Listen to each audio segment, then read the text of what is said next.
All right, next. What's the next reason that your handyman is worth $100 an hour? Is because your handyman, if he's a handyman that is worth that, is doing 3 times the work of a handyman that's charging $33 an hour. And what I mean by that is there's 2 types of handymen out here. There are those of us who are trying to run a business and who are trying to build something. And then there's the rest of them out there, they're trying to make a little bit of money. Whether it's to go to the bars at night, whether it's to just maybe not have to work a whole lot but barely get the bills paid and just kind of get by, or maybe they have really important priorities that truly are important, but they're not trying to make a lot of money. And then you got the rest of us, like I said, that are trying to build something, that are trying to build families, build businesses, build communities, and build a good, large, respectable life around themselves. So we are out there working 3 times as hard. What you don't see is that when we show up to change, let's say to change your faucet, compare me to a lot of other handyman. When I show up to change your faucet, number 1, I have all of the tools that are necessary for every type of faucet because they're not all the same. I have all of the tools that I know I'm going to need to get that done as quickly as possible. So what should have been 45 minutes for me might be 30 minutes or might be 20 minutes or however many minutes because I came with the correct tooling, because I thought it through in advance.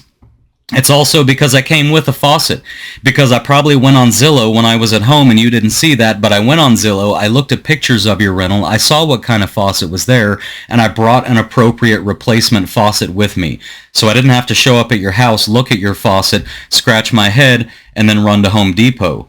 Also, I keep a very nice inventory in my van at all times. There's all kinds of things like supply lines and shutoff valves, any number of things that you're going to need to change that faucet. So one handyman might show up and go to Home Depot and buy your faucet and come back and get halfway through changing it and then realize he didn't get a shutoff valve and you have a leaky shutoff valve and he's not prepared for that. So now he's going back to Home Depot again and he's buying a shutoff valve and he's coming back. And then he gets closer to the end and he goes to reconnect your existing supply line and he realizes it was 25 years old. The rubber washer is absolutely gone, and now it's leaking, so now he's got to go either get another rubber washer or a new supply line. So he just took 3 trips to Home Depot.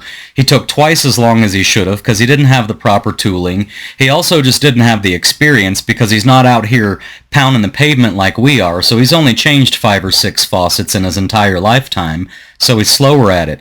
So by the time you're all said and done, that guy's charging as much or almost as much as I am. The difference is I just made myself better and faster at it, and I killed myself. And if that meant I had to get into an extremely awkward, uncomfortable position that messes up my shoulder because my shoulder's a little bad, and I have to just stay in that position knowing my shoulder's going to hurt for a week, I get in that position and I knock it out. Because again, I've got a family depending on me and I'm trying to provide for them.